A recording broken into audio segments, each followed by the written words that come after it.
Hello. This is Mike Acquisto and Shana, real estate co-brokers with Acquisto Real Estate. And we're here today to tell you all about the home inspection report and the process and a couple of items leading into that. All right. So you are a client and you're interested in purchasing a home, and you're probably really close to the point when an inspection is going to be completed right now. And we want to give you some information about it. Yeah, no, it's truly a good and exciting point, right? So let me go over to our screen here and share with you a sample inspection report that I kind of have queued up. And I'm going to hand it off to my lovely wife, Shana, so she can tell us a little bit about it. Okay, so first of all, the inspection can be a very overwhelming event if you're not prepared. But we're going to prepare you so you can get through it with flying colors and feel really good about it. So depending on the size of the home will determine the cost of the inspection. So this one was a 2,200 square foot home, and it was $424 or $425 pretty much. So one thing that you ought to always include in your inspections, as you'll see here, you have your basic inspection fee, and then you have add-ons. So in this particular case, you have a termite inspection, which I always recommend, and a lot of times the lenders will recommend that as well. This one, they had a previous gas leak in this house, so we wanted to just make sure that it was taken care of properly, so we added that on. So if you had a pool and a spa, that would be additional items that you would want to have inspected, and that would be an additional fee. So just know that there's a base fee, and then there are add-ons to that, okay? The inspection, like I said, there's a lot of inspectors out there. My recommendation is to Google them. We have a list of preferred vendors that we provide to you as a courtesy to all of our clients. And in that booklet, we do have a list of preferred inspectors that either we have used or some of our clients have used, and they've had a really good experience with them. Therefore, they come in our book. So if you don't know of one, let us know and we can help you with that. This particular one, they used a company called Burgess Inspection. Burgess is a very well-known inspection company and reputable. So, you know, there's so many inspectors out there, and you will get different reports if you've got 3 different inspections. So what you're looking for is someone, not the cheapest. You definitely don't want to go. This is your biggest financial transaction in investment. You don't want to go to the cheapest inspector. You want one that's reasonable, but you want one with a great reputation that knows what they're doing, and they're going to look at every little detail of this home. So I want to also stop there and point out that they are inspectors, but they're not HVAC technicians. They're not foundation experts. They're experts in their field, which is identifying issues that may need to be further evaluated. Okay? So go with a reputable company. That's important. So this here is going to be information that just is their disclaimer saying, look, they're only responsible, they do have limitations. So if you move in and all of a sudden something goes out, that could happen. Doesn't mean the inspector was incompetent. Things just happen. So yeah, a couple of points here is the state inspectors are, the inspectors are licensed by the state of Texas. Yes. And the paperwork that they completed on is a form provided by the state, and there's a regulation as far as what they have to go over and what they have to inspect, right? Yes. Okay, so the form ends up being long. This one in general, I was scrolling through, and it's 30 pages in length. And that's pretty typical. And going back to the inspectors, so they're only looking at things that are visible. They're not going to move furniture. They're not going to move things around. So it's important that we make sure that we, have the seller prepared as well. So your electrical panel is not covered up by things. You can access the attic, just different things like that they're able to get in and see. You want them to be able to see everything. And then temperature-wise is also a problem too. If it's too cold, they're not going to be able to check your air conditioner. I mean, that's, kind of is what it is. But, the inspectors are good at pointing out things that could be signs of deferred maintenance or something like that they may say, you know what, we can't check this right now, but you need to probably have it serviced when it gets warm enough after you move in. So they're only going to be able to check, temperature does play a role in that.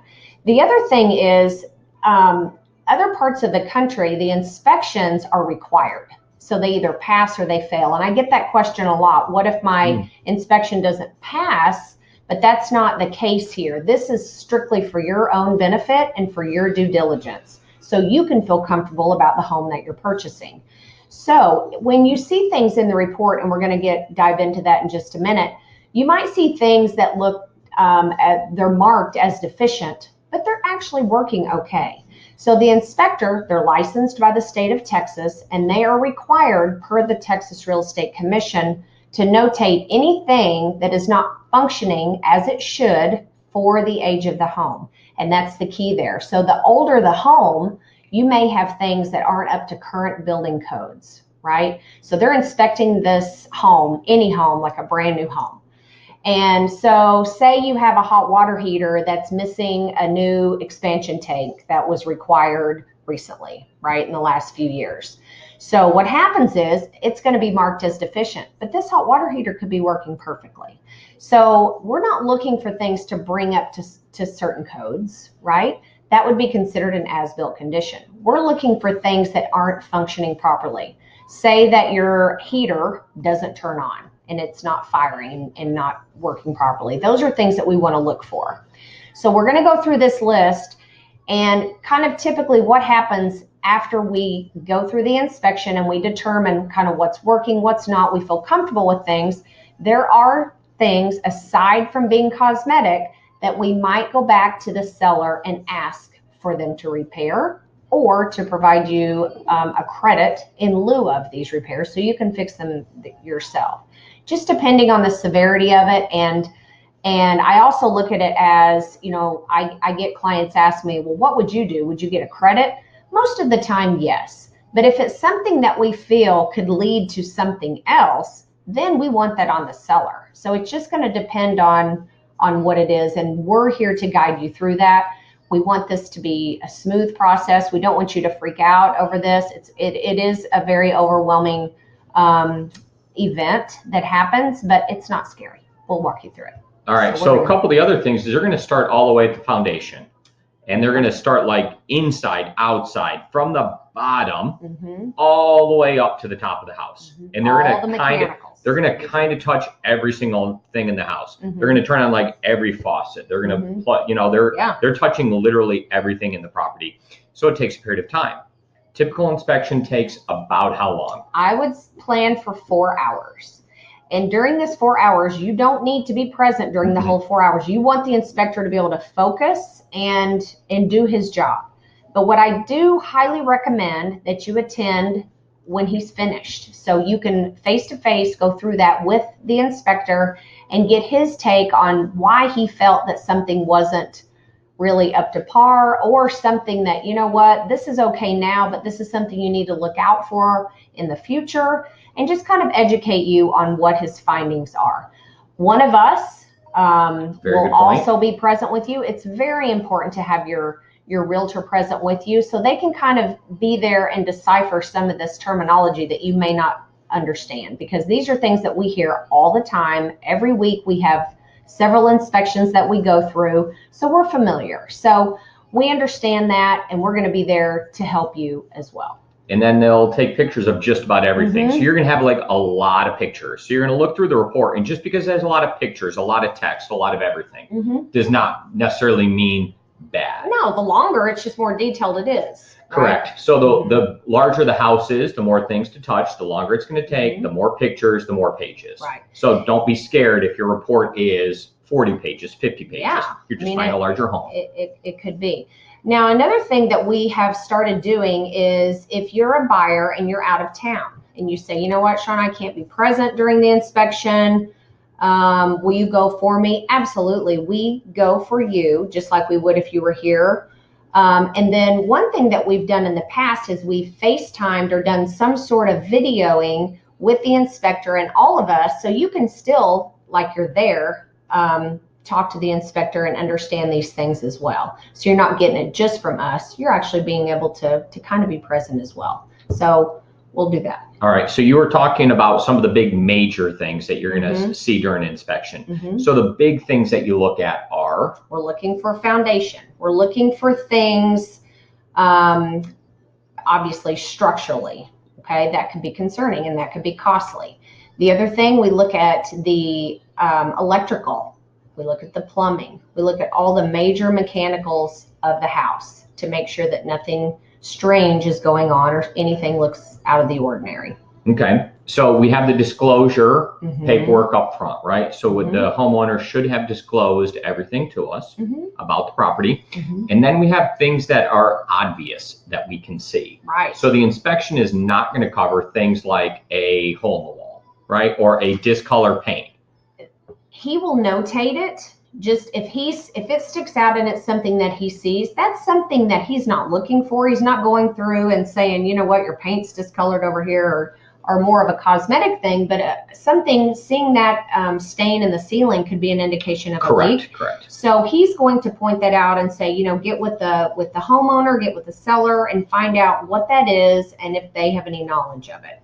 So, and if, you know, if we're not comfortable with that, with the information the seller gets us, then we could have another inspection. We could actually have an actual plumber come and do some checking. But, you know, it just depends. They're all different. Something strange could come up in every inspection, and, you know, we take it and we go and then get the proper technician to come back and evaluate it further. But the inspector is going to look at all the major mechanicals and the structure of the home, the roof, the foundation, your heating and air conditioning, your plumbing, your electrical panel, all of those things. Most of the things that we can't see, because when we walk through and you're working with a great agent, what you're going to see is they're going to point out things that are potential issues. But there's things that we can't see as we just walk around the property. And that's where the inspector starts to turn on every single thing. You know, before you put an offer in, you're not looking to see if every water faucet is tight and it doesn't drip or any of those things. So that's kind of the point. And kind of going back to this particular inspection, we talked about a little bit about the gas leak. We saw that on the inspection. So I said, you know, I recommended that because they notated it on the seller's disclosure, let's go ahead and have that checked further just so you feel comfortable with it. I mean, nobody wants a gas leak. That's kind of a major. Hey, good catch, Shana. All right, go ahead. So this is all of their limitations and kind of covering themselves. That's what these few pages are. And then you've got your actual description of the property and the cost. And the temperature. He does notate the temperature and the weather condition, because sometimes if it is pouring down rain, he's not going to be able to get up on the roof, and he may have to do it from binoculars or a camera. So this is all, you know, kind of inspection specifics the day of, you know, that he arrived. So again, this is kind of their agreement. And it just kind of outlines what we just went through, the scope of the inspection, their limitations of liability, if you have a problem with the inspector, all of these things, what you're supposed to do. And this is in here because the state of Texas cares about the consumers. So they want to make sure that you know how to handle any disputes or kind of what to expect. They want you informed. Okay. Also serves as the invoice. They'll get when it's completed, it's going to be emailed off. Sometimes it's done immediately, and sometimes it takes them a little bit of time to put it together, meaning probably the rest of the day. But you're going to get it back fast. Normally by the following morning, by noon, you should have the report. So now we're diving into the details of the report. So it starts with the structure, and every report is going to follow these same guidelines. So on your structural report, they check the foundation. They tell what type of soil is there, and just specifics on that. And then here's what he's going to note as deficient. Okay, so inspected or not inspected, not present or deficient. And this is where I talked about, you might go through and have every item in this house marked as deficient. It doesn't mean that the house is falling apart. It just means that these are not up to current standards, and we need to dive in and find out why. Okay, if it's an as-built condition, which is what we consider code, that's not typical. That's not really anything to worry about. It's just for your information. So here we talk about concrete patches on the corners of the foundation. This is very common that we see. So the corner of the foundation, and let me go down here a little bit. No, I don't think it shows. Here we go. So the corner here is kind of chipped off. I hear, buyers get concerned with that, thinking, oh gosh, the foundation is just kind of chipping away. No, this happens. It doesn't change any integrity of the home or anything like that. It's more of a cosmetic item, believe it or not. Something that is kind of considered a cosmetic item, but you want to take care of. This is an exposed cable rebar. So that's kind of peeking through. It's just good to go ahead and patch that up. And you can do the same with this corner. You can patch that up, but it's not really doing anything to... It's aesthetic. It really is. All right, so we'll keep moving through the inspection report at a reasonable pace. The whole idea behind this video is to tell you the basics behind a classic inspection and to allow you to kind of understand it in advance so you're not nervous when you get there and you start walking through it and you hear 4 hours and 30 pages and all this. Well, this is why, because they look at literally every little detail, right, of this. They're looking at your drainage. That's a big one. Yes. We want to make sure the water flows away from your property, not puddle or pool next to it. You want to make sure if you ever see that you remedy that, you fix that, because anytime you have water pooling next to your foundation, it could cause some movement. Okay, let's go. So they talk about your roof. They're going to look at that. And, most likely where we live here, we have a lot of wind and hail. So you're going to see some signs of damage, right? The extent of it is going to matter, and that will determine if we need to get somebody else out to look at it. But see, the inspector is very good about making their own notes. Another thing they look for, pests and rodents. If you see any holes where a squirrel could get in, or they see signs of maybe rats or birds or something like that, they're gonna point that out. They do look at the walls. So they do look at interior and exterior. The exterior, they're going to look at the paint just to see if there's any wood rot or anything like that. That could be a problem. And there are some things such as wood rot that could be an issue with the lender. So when the lender comes out and he does an inspection or does the appraisal, he may point out, I saw some wood rot in here. And if it goes back to the lender, it's possible that they would want something like that taken care of, because again, they're putting the money out there. They want to make sure that they have a good, solid product that's not going to have any issues down the road. So walls and exterior, ceilings and floors, if they feel any movement at all, and this happens a lot, if they feel any movement in the flooring, they're going to point that out. Now, a lot of people do a lot of do-it-yourself upgrades in the home. Okay. And I've seen this happen many, many times where your floor may be a little uneven. Well, it's come to find out they've laid the tile improper. So it's not a foundation problem. It's actually how it was installed. So those are things we'll have to look at. Doors, we want to make sure the doors are able to shut properly.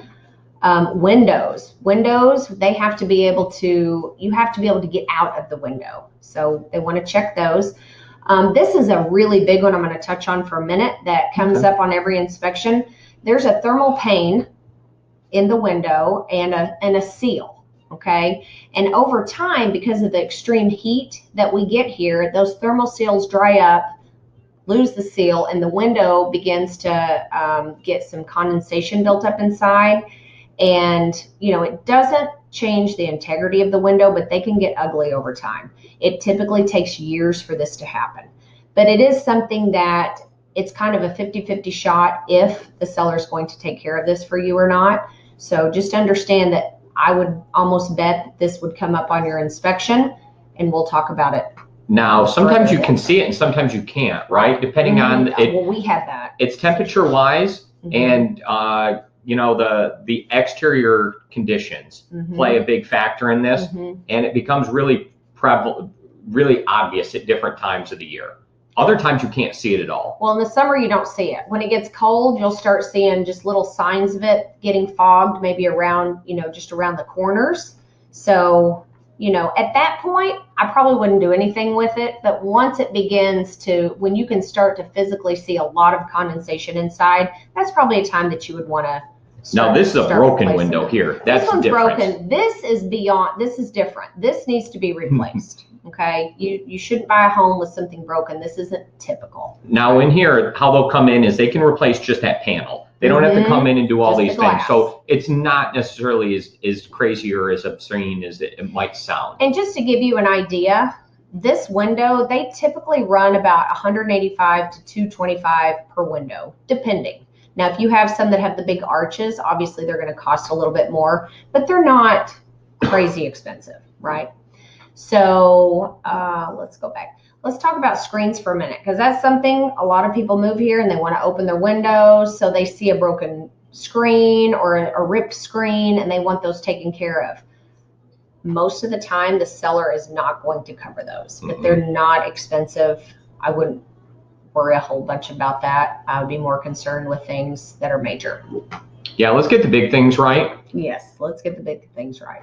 Here, this guy did point out that the stair rail like had some rough edges and your clothes could get hung on it. And you kind of laugh about that, but you know, that's kind of a safety issue. If you have an elderly person going up or down the stairs and they get hung on that and they fall down the stairs, that's not good. So I really like that even little things like that, they pointed out. Okay, fireplace. Fireplace is a big something everybody wants, but they normally don't use it. So it's not uncommon that you see a couple of things that maybe they need cleaned or whatever, or a seller says, you know what, I've lived here 6 years, I've never turned on my fireplace. You just want to make sure that it works. So, and it'll have the damper clamp. Yes. That'll always come up as an issue. Right, every time. I don't know why they never built them with these, but you know, they're very inexpensive. For under $10, you could get this taken care of. Okay. Loose bricks on the patio, you know, that could be falling under a safety issue. So we do look at that as being kind of a major thing, even though it doesn't seem to be. Electrical systems. So here, they're going to check your electrical panel. There are some inspectors that do what they call an infrared yeah, it's camera. pretty cool. Okay, so what it does is it kind of looks behind the wall and it shows you if anything's running hot. He also does, some of them will do, where they can kind of look in the wall and see the insulation is missing. So, you know, if that's the case, it just is what it is. It's how the home was built. It's not uncommon, but it's kind of interesting just to know that. So, you know, you can adjust your thermostat accordingly or whatever and just understand. So electrical panel, big deal. Want to make sure that that's working properly. That would be more of a safety issue. Your HVAC, this thing gets its money's worth in the summer here. So you want to make sure that it's working properly. And he will check all of this system is your heating, your ventilation, and your air conditioning. So he's going to check all of this. And this is what we touched on earlier, that maybe it's too cold and they can't turn on the air conditioner. So just know that's something that may not be. They're going to be checking the differential between what it is and what it comes out at to make sure it has enough force. And there's going to be times when the flow is not adequate. They need to do a couple of different things. So there's a couple of items here. It is not going to be they're going to replace the whole unit as long as it's working. No, they can most likely do a repair here. Now, this is something that we'll talk about later, but remember that we're going to work in a home warranty for you when you purchase the home, and it's just a little supplemental warranty, like a little supplemental insurance policy that will have some coverage to your big major mechanical things, not your roof or your foundation, but your mechanicals, your electrical panel, your plumbing, your heating and air conditioning. They have limitations, so that'll be a whole separate talk that we'll have on that, but just know that you will have something to protect you a little bit in the event that you move in and something goes out. Yeah, that's a great point. The home warranty people will tell us that their coverage for the first year, sometimes 13 months, is designed to help offset unexpected expenses that may come up on things that are covered under the warranty. Yeah. And pool and a couple of other things would be extra, just like it is with the inspection report. Okay, yes. Continue on. Okay. Then we'll hop down to the plumbing system. So it's really good. What they look for mainly is they turn all the water off to see if that water meter is still moving. If so, that's an indication that something is running. It could be as simple as your toilet running. But that's something, if you see that, my recommendation is always evaluate it, have a plumber come out and check that. You do not want a plumbing issue. Correct. Okay, so we want to make sure we're looking at that. This was one, it was running, and come to find out it was the toilet. Hot water heater falls under that. This in particular says it may be nearing its end of its useful life, but it's working fine. Don't mess with it, right? Just let it keep running. Just make sure you're watching for things and signs that if it's going out, or that you may be in the beginning phases of having a problem. And you should also continue to do your maintenance on it. Yes. Just because it's getting older doesn't mean that you can't have it last for as long as it should, right? So typical maintenance on different things, you're going to want to get your AC unit done in the spring, and the heater in the fall when it starts to fire up. And the same thing with this. You're supposed to drain your hot water heaters, and there's certain maintenance as a homeowner that are kind of on you to make sure that you continue on, and you'll get much, much longer out of the units. And this is kind of a joke. I thought it was a joke that someone told me the other day that they saw a hot water heater from 1985. It was the original hot water heater, but you know what? They had maintained it. They flush it out. They do the vinegar. They do all the maintenance on it, and it's lasted that long. So that's kind of crazy. I've never heard of that, but it just goes to show, service all of your mechanicals. Have somebody come out and check, the seasons of your HVAC, like Mike said, and your hot water heater. A lot of people don't realize that you need to service your hot water heater, but you absolutely do. Thank you very much to Kyle Dilworth, Goosehead Yes. Insurance, for that piece of information. Something else that they inspect are the appliances. So they are going to look at your cooktop, your oven. They look at the temperature of their oven and just make sure it's calibrated properly. Your dishwasher, any of your built-in appliances, your garbage disposal, exhaust, range hoods, all of that. And how they circulate and vent. Now this is something that you could see, and it may not make a lot of sense, but they have what they call now recirculating. So it doesn't mean they vent to the exterior of the home, they just recirculate. So that's something we see a lot. That it would be more common on an island range, right? Because where can it possibly go? Yes. Or if they had a downdraft and they wanted to make it bigger and didn't want to hook that back up, they may do something and make it recirculating. We had a client that had that happen. You've kind of seen a lot. Yes, I have. Okay. So we're going to get past that. They also, here's another thing, your dryer exhaust vent, okay? This is important. You have to clean this out. There are companies that will come and clean these out for you, but this is really, really important. I think the statistic was 70% of house fires are caused from the dryer vent being clogged. So make sure you do this a couple of times a year. I just had Mike do ours. I don't know that we had ever done it. So no, we had. We've actually done it. Oh, well, that falls under the Mike category. The whole we thing. So yes, we've done it twice. That's under Mike's list. We've done it twice. It does take about 10 to 25 minutes, depending. I do have a video on that. You can search it, and you'll see how to do that. Okay. It's under Around the Home with I'm Mike. glad you do that. Thank you for doing that for our family. Hey, no problem. So there are some items that are optional, okay? And you need to ask for these. We talked about the pool, and we talked about like a gas, a separate gas inspection. If you have a septic, you would want to get additional inspections for that, and make sure that the inspector can do that. A lot of inspectors can't do everything.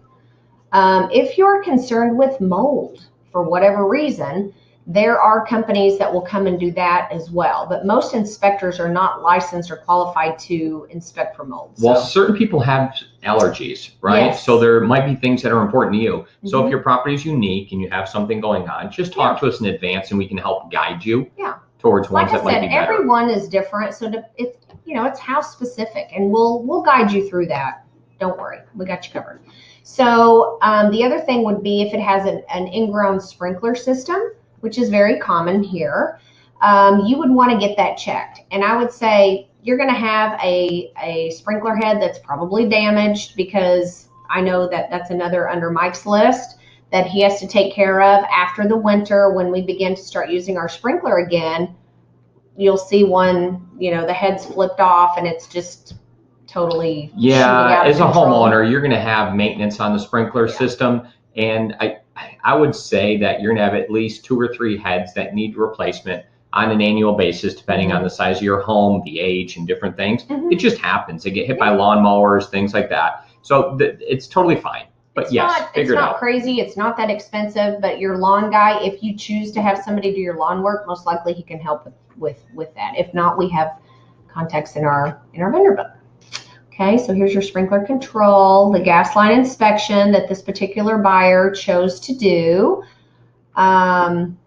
So let's go back to the sprinkler system. Most cities will do an inspection for you on an annual basis, and they'll come out because they do not want you to be wasting water. So we are located in Frisco, and the city of Frisco is really good, and I'm actually on their WaterWise plan. Of course. And so, and we have a sign out front, and we're on the WaterWise committee, and you can have them come out on an annual basis, and probably the spring's a good time, for free. Did they lower our taxes? No, they didn't lower the taxes, but they tried to have us reduce the water usage. And so they're going to come out and show you where all the sprinklers are going and how it's working, and put marks where there's bad ones and whatever, so you can fix it and you don't waste water. They will also help you program your sprinkler system, and they'll help you upgrade to a new one depending on the age of your home. I think it is 2010-ish. And if your house is older than that, then they will help offset and give you probably $100 credit towards a new sprinkler system that you can put in, that would be an energy efficient and one that has monitoring by the city, and it integrates and tells you when to water or not, and it'll kick on or off based on the local weather conditions. So Mike also has all of that as an app on his phone. Nerd Alert. Could totally hook you up with that. But you know what? Going back to it, utilities are expensive, so you don't want to waste any water and all of a sudden have a huge water bill. So this is good. I think this is awesome that the city does this. Okay, so that's about it. Most inspectors at the end are going to have a summary of the items, so they're kind of categorized and easier to read and go through. Okay. So, now each person at the end is going to have different results, and you as a homeowner, you're going to have to think for a minute, because you're going to be sitting down with your agent or standing around there, and you're going to want to see how do you want to handle these items, right? So when we do that, let's have a little quick talk about this, just us, and we need to think about who the other person is. So when you're going to have a successful negotiation, you want to look at the home, and is the home kept in great repair? Does it look like the guy does all the repairs on his own and they're all done well, right? That might be a pride and ownership thing, and that guy might want to do those repairs on his own, and you might be totally comfortable, like, hey, that guy does great work. If you go around the house and you see this guy does all the repairs on his own, and you look at the quality and you're like, uh-oh, I don't want that guy touching anything. I'll take the credit. Then you might take the credit. So these are different things. And then who are you? Are you the person that wants to get out there and do it, or are you too busy and you want the credit as well? So when you start negotiating, you want to help understand all the things that go into it, so you can get the best possible result. Yes, absolutely. Okay. Anything else that you should say about this, Shana? No, just know that, we understand the inspection process. It's not overwhelming. We're going to get through it and totally take care of you. So nothing to worry about. Now, there's a couple of key dates here, because they're right now in their option time frame. Well, okay. So yes, so talk about those dates. So once you get an executed contract, everybody signed, we have an executed contract, then your option period starts. This is your time that you want to get your inspection done and be able to explore anything that you might be concerned with, to just kind of know what you're buying, right? So it's better to do it as soon as possible in the beginning of your home or your option period, so you have time to work through any repairs. The last thing we want to do is have it day 6 of a 7-day option and we're scrambling at the last minute. That becomes stressful for you as a client, and we want to avoid that.